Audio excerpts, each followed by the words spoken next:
અને નેક્સ્ટ સવાલ માટે મયુર રાણા વડોદરાથી જોડાઈ ગયા છે. જી સર, સવાલ પૂછો આપનો.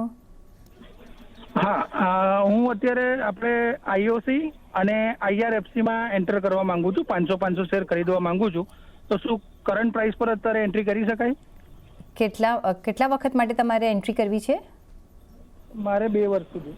2 વર્ષ માટે તમારે એન્ટ્રી કરવી છે. નીરવજી, આઈઆરએફસી અને આઈઓસી 2 વર્ષ માટે અત્યારના એન્ટ્રી લેવાય? કેવો લાગે આ બંને કાઉન્ટર્સ તમને?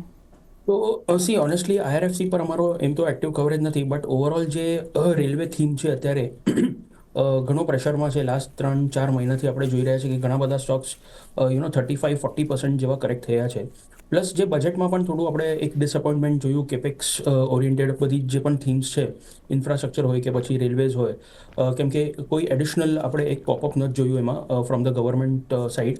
સો બજેટના દિવસે ઇટસેલ્ફ આપણે જોયા કે રેલવે સ્ટોક્સ 5-15% જેવા કરેક્ટ થઈ ચૂક્યા હતા અને એના બાદ પણ આપણે કન્ટિન્યુડ સેલિંગ જોઈ રહ્યા છે. તો અત્યાર માટે અમને લાગે છે કે આ થોડું થીમને અવોઇડ કરો, બિકોઝ વેલ્યુએશન્સ હજી પણ આફ્ટર અ હ્યુજ કરેક્શન થોડા એક્સપેન્સિવ જ છે. તો ઘણા બધા સ્ટોક્સ હજી પણ હાઈ વેલ્યુએશન પર ટ્રેડ થઈ રહ્યા છે અને હજી એવો કોઈ ચાર્ટ્સ પર પણ રિવર્સલ કે કોઈ આમ રિલીફ નથી દેખાઈ રહી. પ્લસ અગર થોડું ડિમાન્ડ સ્લોડાઉન થાય છે તો ઓવરઓલ આ બધી સ્પેસને થોડું ઇમ્પેક્ટ હજી રહેશે. તો અત્યાર માટે થોડું અવોઇડ કરવું બેટર છે. હજી 1-2 વીકમાં અગર આપણે ઇન કેસ માર્કેટને નીચે ડ્રિફ્ટ થતા જોઈએ છે તો પોસિબલી આ બધા સ્ટોક્સ હજી નીચેના લેવલ પર તમને મળી શકે છે.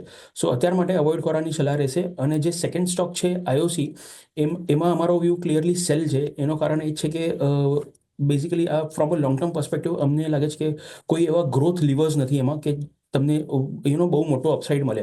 ડેફિનેટલી ડિવિડન્ડ yield સારી છે કંપનીની અને ફ્રોમ ધેટ પર્સપેક્ટિવ અગર તમે બાય કરવા માંગો છો then it's a different story. But from a growth perspective oil and ગેસમાં અમને લાગે છે કે ઓએનજીસી અથવા તો રિલાયન્સ આ 2 ટોપિક્સ છે rather then going for IOC.